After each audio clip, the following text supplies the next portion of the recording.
What's good, everybody? Welcome to the Pull-Up Shop. Your host, Mr. BJ Matthews, aka B Jizzle. Before we get started, follow us on the YouTube page, the Pull-Up Basketball Podcast. Like, share, subscribe all of our YouTube videos. Hit that like button as y'all come in here. Hit the share, subscribe, hit the Cash App as well. $ BJ Matthews, $ BJ Matthews for all this great content. Make sure you guys also, if you guys have not already, go to our Cash App, $ BJ Matthews, $ BJ Matthews. I'll put the pin link into the comment section in the conclusion of this video. And also, I want to also let y'all know, before we get started with this video, Happy New Year to everybody. I hope everybody had a successful year last year. I hope this year, 2024, will be greater things, not just for us at the Pull-Up Basketball Podcast family, but also for all of our audience and for everybody that comes in, has been supporting us the last 2.5 years. We would not be able to do it without y'all help, and we always here to, you know what I'm saying, spread the love and joy. All right, so I know it's a little bit different. You guys see I'm not on my StreamYard, as y'all can see. I'm trying to work out some things with my StreamYard account. I don't know what's going on with it, but hopefully it be back by tomorrow after the conclusion of the game tonight for LA Clipper Talk. So we should be good by tomorrow, but today we're doing this video just off my video camera. And it's something that I thought, you know, was very, very prevalent to do because nonetheless, you know, at the Pull-Up Basketball Podcast, we do talk about the Clippers, that's our team, but we talk about the NBA as a whole. All teams, all breaking news, all things that go on in the NBA, we talk about to a T. And it took me a couple days to really get into this one right here because I wanted to do some more extensive research about, you know, what we were talking about with the whole LeBron James incident in Minnesota with his foot on the line, and, you know, was it a shot that was, you know, a 3? Was it a 2? Did he get it right? Did the referees get it right? So I said to myself, okay, well, let me get some time to really kind of, you know, research this and, you know, basically get into it really deep. So I checked out the play a few times, about 15, 20 times, a good 15, 20 times. I checked out the play, just simply just seeing where his foot was at and where, you know, he was on the line. Was he behind the line? Was he hovering over the line? And it's a good discussion. It's a good topic.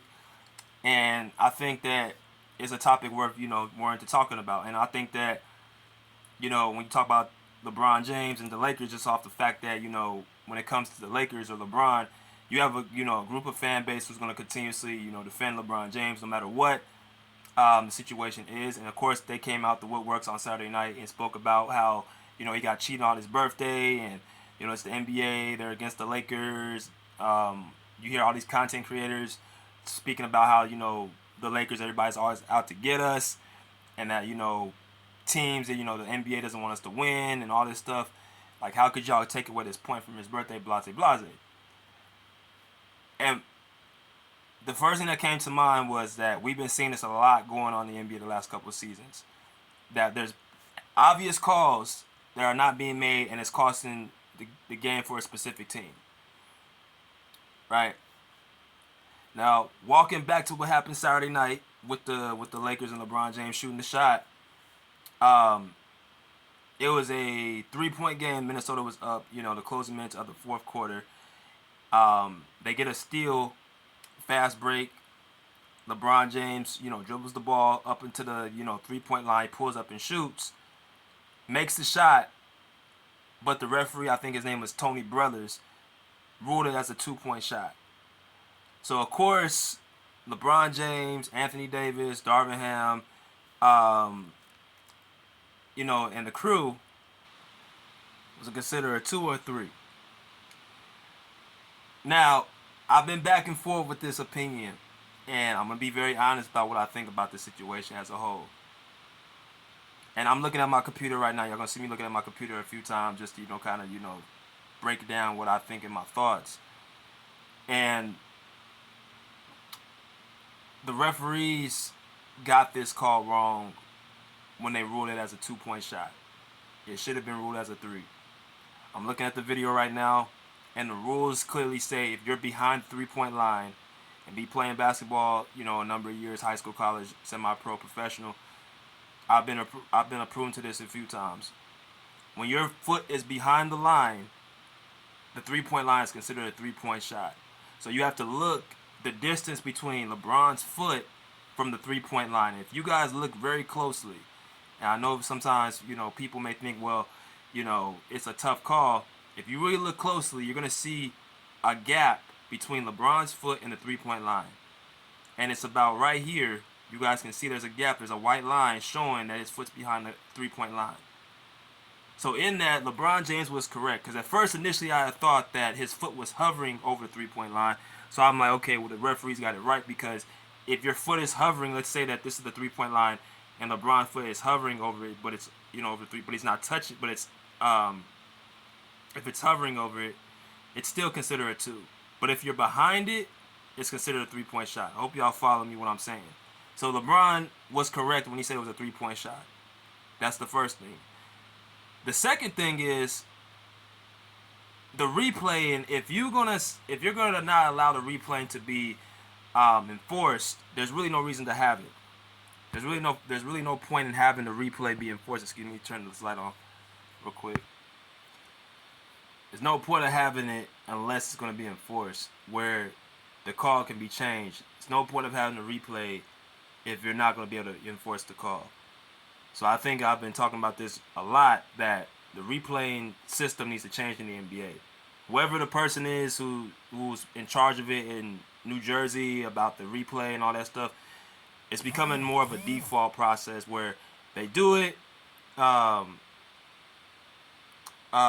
They do it by, chance, and then they just say, okay, well, because New Jersey said it or the headquarters said it, then we're going to go with that call. Instead of taking the time to actually review it, to actually see if the player was correct in making his claim, they just seem to go to a default system. So I think they need to get away with the replay system if they're not going to be able to enforce it to a more higher standard. So that's out the way. The Lakers, LeBron James, that game should have went to overtime.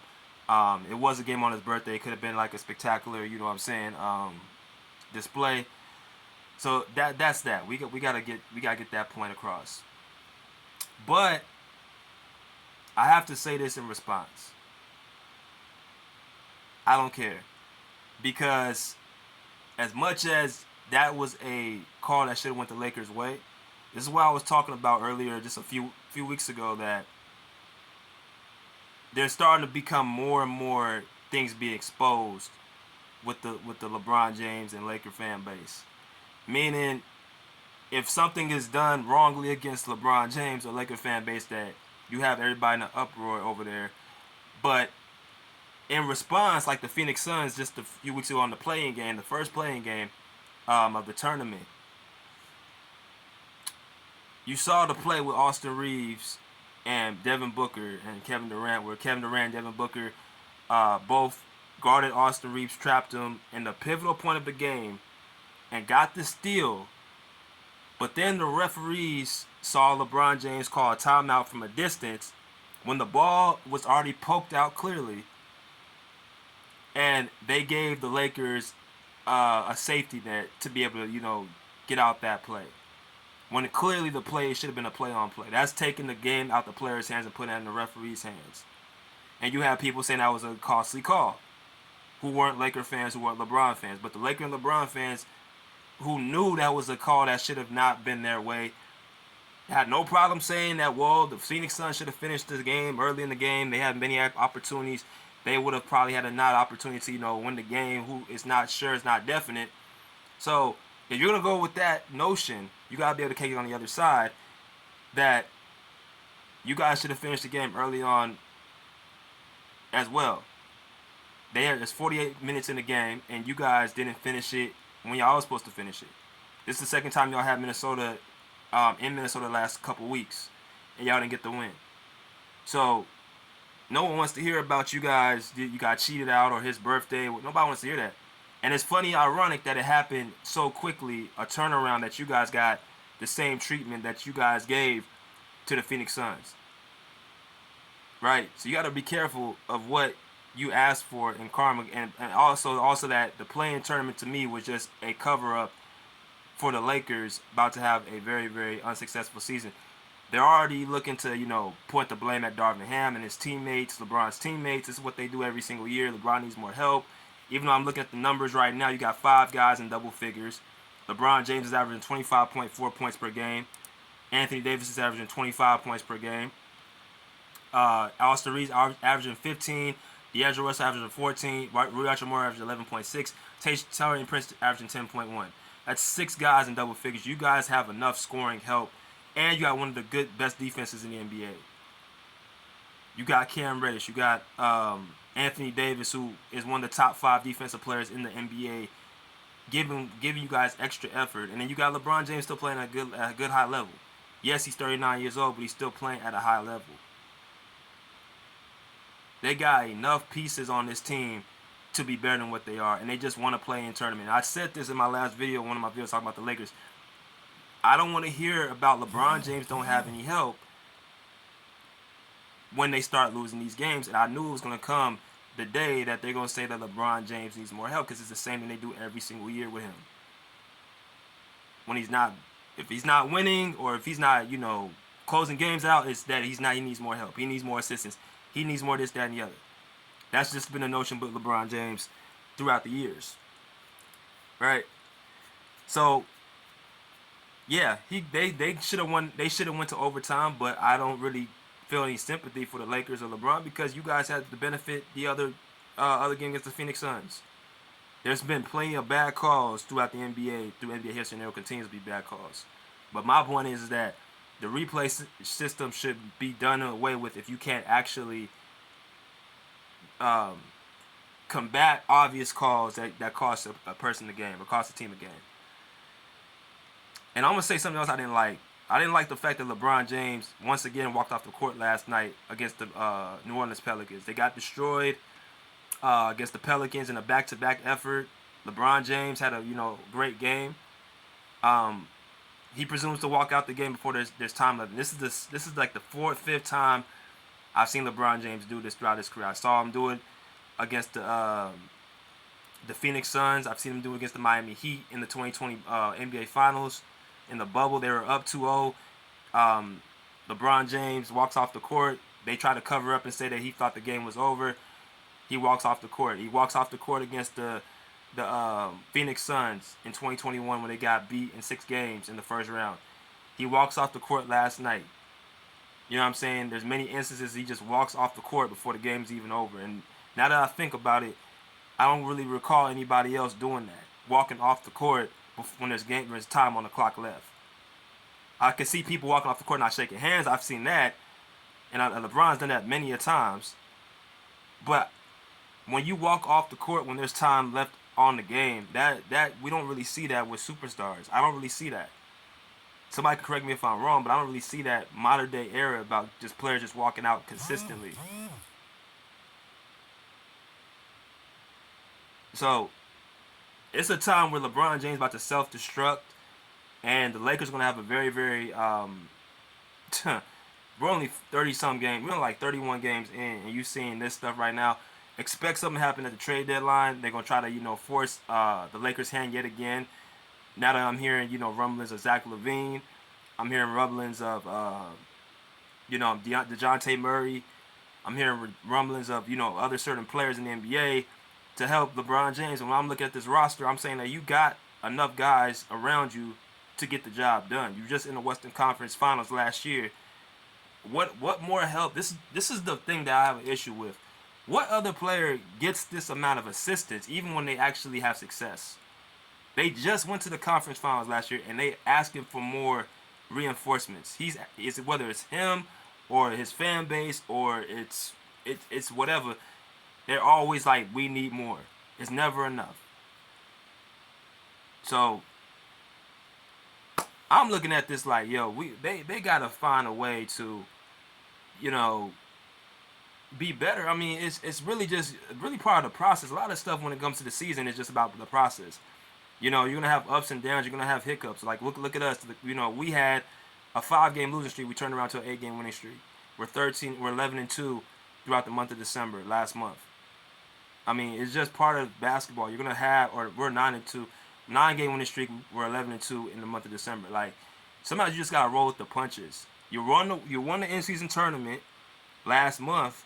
Everything was fine. Everything was cool. You rose up in-season banner into the crypto. Now it's like LeBron James after he loses a couple games in a row. I need help. It's just they're not gonna win a championship thinking like this, man. I hope that they actually hold him accountable and say, you know what, we're not gonna keep making moves for you. We're done with making transactions, lobbing our franchise, because once LeBron James leaves, you guys understand the Lakers gave up a lot of their picks, and they're gonna have to rebuild from scratch when he's gone.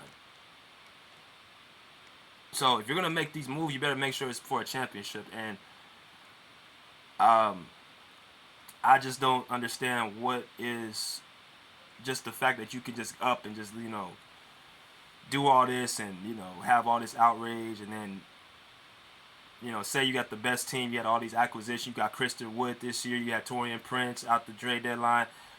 You know what I'm saying? You got all these pieces, and we're gonna be back. We got Jared Vanderbilt, and then all of a sudden you just want to throw everything away and say, well, let's go in and get rid of this player and let's go and fire the coach. I mean, it's just nonsense, man. But like I said, this is a year by holiday when it comes to LeBron James. But anyway, I'm gonna let y'all, expound on this, what y'all think about this. Again, I'm doing a video because, like I said, my StreamYard has been acting funky. So hopefully tomorrow we'll be back, ready to go for LA Clipper talk. But yeah, let me know what y'all think about this video. We back on the end. Pull up a seat, pull up a chair, put live. Peace. Out of here like swimwear.